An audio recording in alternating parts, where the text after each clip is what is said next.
You're probably wondering who I am and where I'm at. I am somebody who has been through a lot of stuff in my life. Good and bad, I ain't gonna lie. And I think I can impart some knowledge to some people who might be struggling. You know, similar situations, similar issues as mine. Where I am is, I'm in Pittsburgh. It's a beautiful day for being January. 62 degrees and it's sunny out.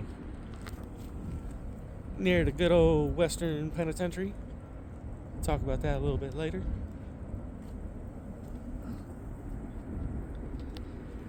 So I don't know who's gonna listen to this or why they'd even listen to this.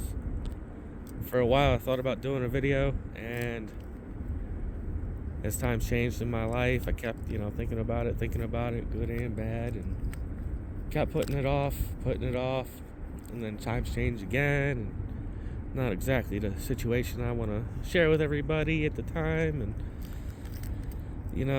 times change, people change, and after seeing a relative that I haven't seen since he was in diapers, basically, talking to him kind of urged me to give this a shot. I'm not looking to be a YouTuber or anything, not looking to get this monetized, just maybe to share my knowledge, maybe prevent some people from following my path.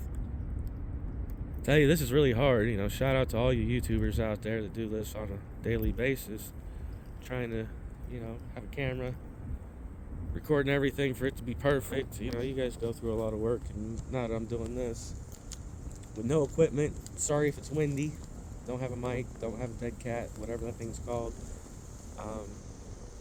I'm trying. I apologize about the wind again, and if it gets too windy or if people go by, I will be pausing this. So yeah, let's get into it. I was born in Chicago, and I'm only going to summarize my childhood in a nutshell. It's the after part that is the message that I really want to get out. I was born in Chicago, lived there until I was about 7 or 8 years old, don't remember exactly. I moved down to the beautiful state of Florida. Lived down there until I was like 13 or 14, and went back to Chicago for a year, and then back to Florida.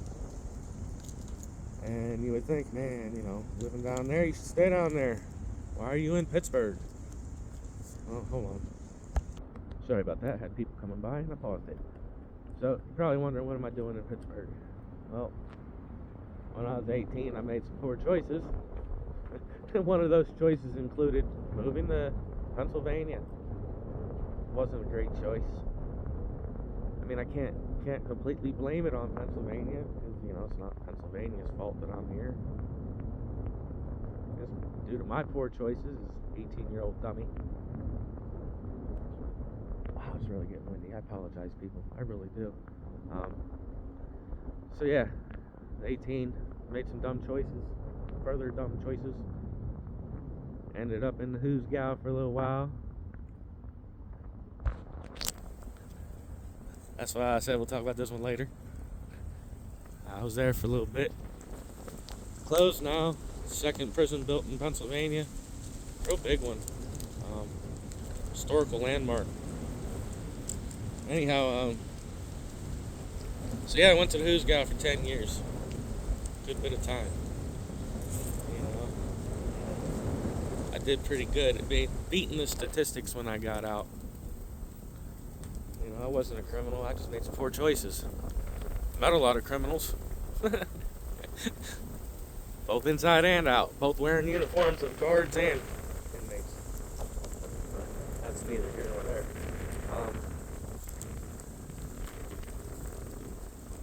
Yeah, I was in from the age of 18 to the age of 28. And when I got out, I was in a city where I didn't know anybody. I wasn't from here. Didn't have family from here. And it was tough. It's It's tough getting started, but my determination to not go back to prison is what kept me out. I had a lot of help along the journey, and it's been a difficult path, just to say the least. You know, I don't want to get into too many details because that could spoil future videos should people want it. But yeah, I went through a lot of stuff, man. A lot of personal issues, a lot of family issues, a lot of poor choices on my part, and a lot of stuff that was outside of my control. And it's been a journey for sure. Oh, more people coming. Anyhow, it's been a journey to get where I am today. Kept saying I couldn't wait to get out of Pennsylvania to go back home to Florida, and no matter how hard I tried, couldn't make it happen. Like I wanted to go back to Florida so bad, and then I ended up committing myself to something. I don't know, I guess you know what I was supposed to say. You know, it's my kid. And again, future video, potentially. So once I made the commitment to something, then all the offers to, hey man, I'll help you get back down there, hey, we can help you out, you know, and they'll come flooding in. And it's like, yeah, where were you 6 months ago? You know what I mean? So then I committed myself to my kid and stayed in Pittsburgh another 7 years. She's gonna be graduating soon.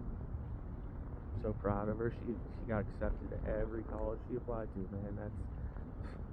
It's impressive. It's already further than I went in life. You know, proud of her. You know, now she's leaving the nest. Time for me to start a new chapter in my life. And fortunately, I got an opportunity to move back down there, and I'm hoping that's going to go perfectly. But listen, you know, when you get out of prison and you got a felony, it's hard. That F over your head, it really, really makes things difficult. You know, as time got by, you know, just gone past from when I got out to where I'm at now, you know, where we are now, you know, it hasn't, it's not as much as a stigma as it used to be. Still, it's crazy. You know, when I got out of prison, I did what I knew how to do. I went into the construction field like, you know, most felons, and did that for a long time, and tried other things. You know, I worked at a gas company for a little bit, and you know, it was different. Not really my thing though, but I did it. Situation happened, and it was what it was. Went back to construction. And then I messed around and got a real job. What do I mean by a real job? I got a job with the government as a felon without being a snitch. I mean, it's technically government. I got a job with the post office. I was only joking around when I put in the application. I swear I was, and they accepted it. I'm like, wow, you know. I worked for the post office for about 1.5 years. My mom was so proud of me. She, you know, having a real job and benefits and a future, and so proud of me. And I was even proud of myself, you know, from thinking that I wouldn't amount to shit because of my felony charge from when I was 18, you know, and then I worked for the government. And then before I worked for the post office, I never really thought about the future much. I just took everything day for day, and, you know, I'll deal with it as it comes. Never thought I would have a real job with benefits and a pension and everything else like that. Never thought it'd be accessible to me. I thought I'd work to the day I died. I put in a year and a half with the post office, and unfortunately, I ended up with a very racist manager, supervisor, whatever the hell he was. He was a piece of shit, and I had to choose between work for the post office, catching charges, or just walking away. And I think I took the better route. I would have felt way better putting him into the ground, but these are choices that you make when you don't want to go back to places like that, even though this one's closed down. So I left the post office and went back to construction, and it was way more satisfying doing construction. I'm not just stuffing paper in a hole. It's with doing mail. I was a letter carrier. All you did is just mail in a hole. There was no, finality of it. There was no, hey man, this is what I did. No satisfaction to it. It just was a repetitive, boring job. Hold on, more people coming.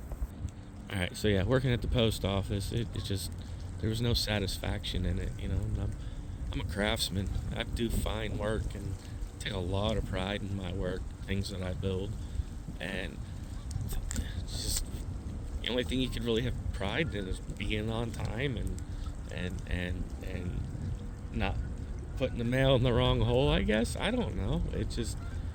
It wasn't for me. It was just wasted talent with me being there. Like, yeah, it set up a future for me and shit, but it just, talk about miserable, and I don't want to knock anybody from the post office because it's just not for everybody. Not everything is for everyone, and that just clearly wasn't for me. If you want a steady job that wants to work you to death and treat you like crap but pay you okay, hey man, have at it. But yeah, when I quit there, my mom was a little mad. She thought it was a bad move. Maybe it was, I don't know. I just don't think it would have been good if I had stayed there. Yeah, I could have kept my hands to myself and kept with the job, but I don't know. I thought I was under the impression that I shouldn't have had the job to begin with because I was a felon. So my first thought was keep my head down and not make any waves. And I let this cat talk to me out of the side of his neck too many times and let him get away with it. Where I should have just corrected him the very first time and avoided all this. But hindsight's 20/20. So back in the construction game and riding this out another 6 months before I relocate back to Florida. I'm going down in March for a week and I'm going to try to line up work. I'm a worker. I like working because I like money. So I'd like to have a job ready for me when I come down there. Instead of pounding the pavement, scrambling like an idiot trying to find one last minute. Like I said, I got an opportunity to move back down there. A roof over my head, but pretty much everything else is going to be on me after that point. I still got a truck payment. So this is very risky for me. I'm a little concerned. Worst case, I could always. Wow, it's getting windy and there's someone coming. Hold on, let me get back to this. All right, back to what I was saying. Moving down there's gonna be a risky thing, especially a little bit late in the game. I ain't gonna lie, I'm 43. I'm gonna be 44 in a couple months. Kind of hard to really change up everything in your whole life at that point, but might as well try. And worst comes to worst, I can always come back. I hate to do that. I don't want to come back to Pennsylvania with my tail tucked between my legs. I'm worried about failing, but I don't want to, and I shouldn't fail. But seen crazier happen. The hardest part about relocating, especially since I've been up here and created my own little family and friends and a very, very vast network, is giving all that up. I'm gonna go down there and I'm not even gonna have a plug. Like, god damn. So that's a big network to give up. It's a lot to give up in general. But you're gonna miss out on every chance that you don't take. Every opportunity you pass up, you're gonna miss out. Something along them lines, you know. I'm not the best. So yeah.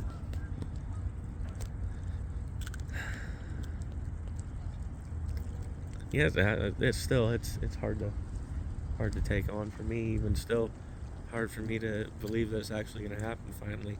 So I miss Florida. I miss the weather. I hate the snow. I hate the cold. I like riding my motorcycle. You know, this weather is not for my anemic ass. That is for sure. You know, so go down there, be near the water. I don't have to be on the water, just reasonable distance, so I can get to it. I miss fishing. Oh my God, do I miss fishing? You know, I can't sit along these banks and do it for hours and hope I caught something. That's not what I'm used to. You know, I'm spoiled.